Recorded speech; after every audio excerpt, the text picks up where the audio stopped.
Sziasztok, kingek! Te jó ég! Itt vannak ezek az egyenruhás srácok fegyverekkel a kezükben. Egymással lövöldöznek.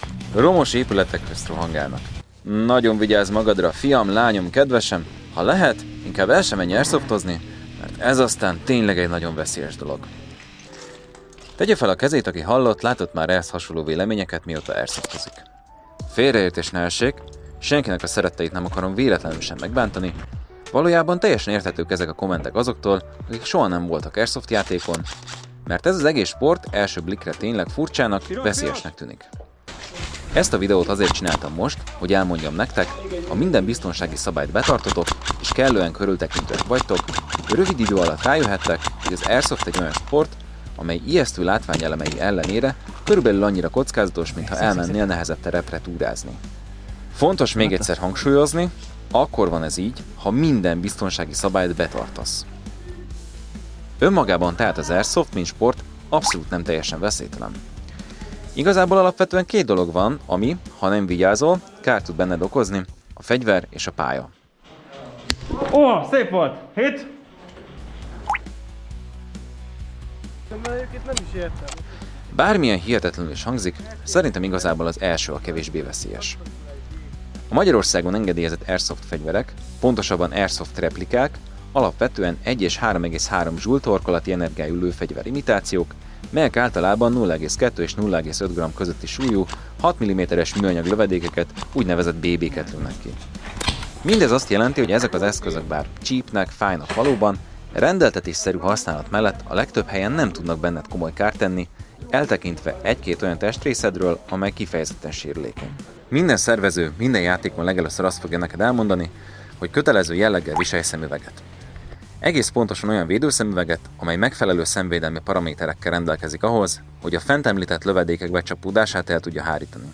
Bár vannak, akik munkavédelmi szemüvegben játszanak, én nagyon erősen javaslom, hogy airsoftos boltból vásárolj dedikáltan airsoft játékokra tervezett és tesztelt szemüveget, lehetőleg olyat, amely EN 166-os tanúsítvány szerint minimum F-es, de inkább B-s védelmi minősítésű.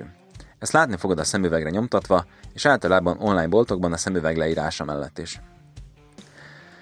A második dolog, amit minden szervező elmond az, hogy soha ne vedd le a szemüveget.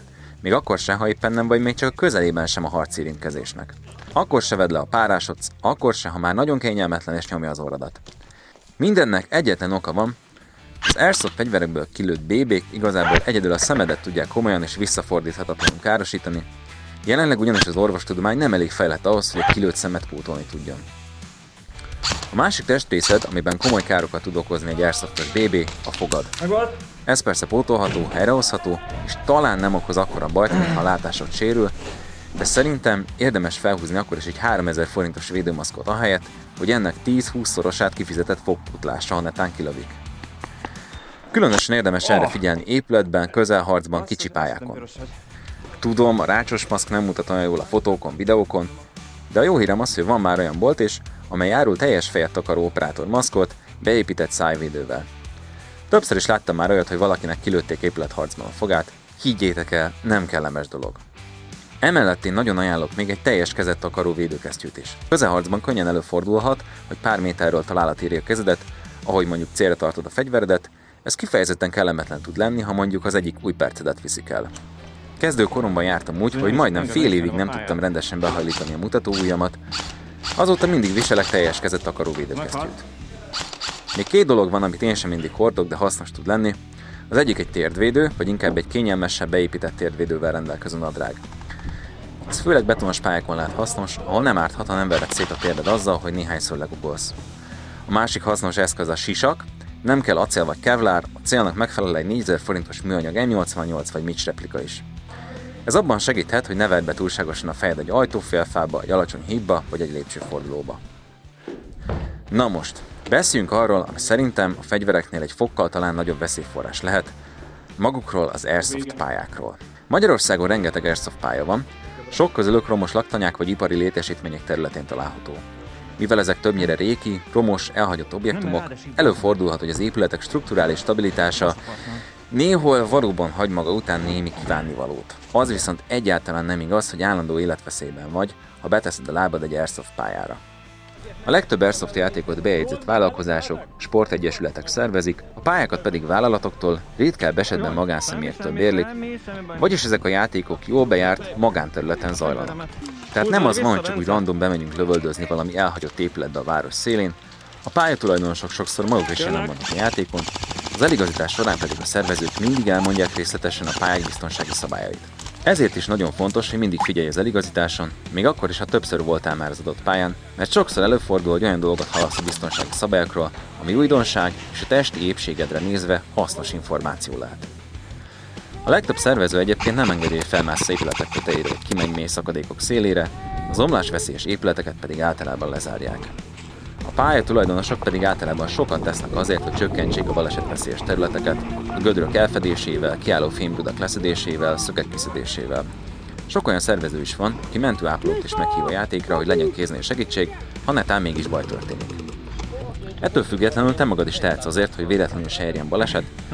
Az eligazításon elhangzott biztonsági szabályok betartása és a védőfelszerelések beszerzése mellett azzal is, ha kellően körültekintően játszol. Mire gondolok ez alatt?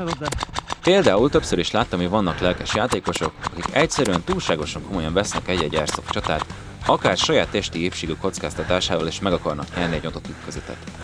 Gigantikus lendülettel rárohannak az ellenségre, aztán teljes erőből beütik a fejüket egy betonozott ajtófélfába, vagy kitörik a bokájukat egy váratlanul felbukkanó gödörben. Olyat is láttam már, hogy valaki felmászott egy betonfalra, aztán leesett róla. Bocsánat, hogy ezt mondom, de ezt a problémát különösen gyakran látom lelkes kezdő Airsoft játékosoknál. Srácok, egy jó tanács. Amíg nem alakul ki a megfelelő mozgáskultúra, veszélyérzet, kellő gyakorlat a fegyverrel, felszereléssel való mozgáshoz, szerintem nem érdemes túlságosan nagy lendülettel operátorkodni. Főleg nem a testi épséget kockáztatásával. Lelövöd az ellenfelet, ő visszasétál a lábra.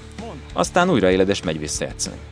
Ha viszont eltöröd a lábad, mert leestél egy támfalról, akkor nemhogy azt a csatát nem fogod tudni megnyerni, de hónapokig semmi játékra nem fogsz tudni kimenni. Végül szeretnék egy fontos dologról beszélni, ami eddigi tapasztalataim során sokkal több bajt okozott Airsoft játékon, mint a fizikai sérülések, ez pedig a dehidratáció. Játékálj! Jó van. Évi 4-5 alkalommal látom azt, hogy valaki rosszul lesz attól, hogy nem iszik eleget Airsoft játék közben, emiatt pedig nem csupán az illető kerül komoly bajba, hanem az is előfordulhat, hogy az egész játékot meg kell állítani. Srácok, nagyon figyeljetek arra, hogy eleget igyatok Airsoft játékon, különösen nyáron, de egyébként mindig. Vastag gírekben, nehéz fegyverekkel rohangáltok egész nap, ilyenkor sokkal gyorsabban kiválasztja az ember szervezet a folyadékot, mintha csak elmész sétálni egyet az utcára. Nem elég, ha visszaállón van nálad pár liter víz, figyelj arra is, hogy úgymond bevetésen is legyen nálad valami, amit megihatsz. Vannak ugye ezek a fantasztikus camelbackek, én speciál nem annyira szeretem őket, de nem véletlen, hogy számtalan ország hadereje használja ezeket a valódi katonai tevékenység közben. Ezt meg tudod tölteni pár liter vízzel, hátadra tudod rakni, aztán tudsz belőle inni akár elhúzódó harcérintkezés közben is. A hátadon lögykölődő, felforrósodó víz még mindig sokkal jobb, mint hogyha teljesen kiszáradsz játék közben. Én speciál egy ilyen kulacstartó pouchot szoktam magammal vinni, ebben rakok egy izotóniás italt és egy proteinszeletet, ez általában elég szokott lenni a következő visszaállásig. De van, aki egy régi katonai kulacsot visz magával, még ez is sokkal-sokkal jobb, mint hogyha elájulsz játék közben. Egy szó mint 100 szó. Az Airsoft abszolút nem teljesen veszélytelen, de jó néhány év tapasztalatával a hátam mögött azt tudom mondani, hogy közel sem olyan veszélyes, mint amilyennek elsőre tűnik. A pályabiztonsági szabályok betartásával, a megfelelő védőfelszerelések viselésével és a körültekintő viselkedéssel nagyon jelentősen csökkenteni tudod az esetleges kockázatokat, ahhoz pedig tényleg valamilyen elképesztően nagy marhasságot kell csinálnod, hogy életveszélyes helyzet álljon elő. Szóval csak óvatosan, körültekintően érdemes airsoftozni, még akkor is, hogy a csatában vagy és tombol benned az adrenalin. Egyetlen jól sikerült fotó, menő sztori vagy győztes csata sem ér annyit, hogy kockára tedd a testi épséged. Ha tetszett ez a videó, dobj be egy lájkot és iratkozz fel a csatornánkra. A tutoriál jellegű tartalmak mellett rendszeresen jelentkezünk játékbeszámolókkal is. Tartsuk a kapcsolatot a jövőben is!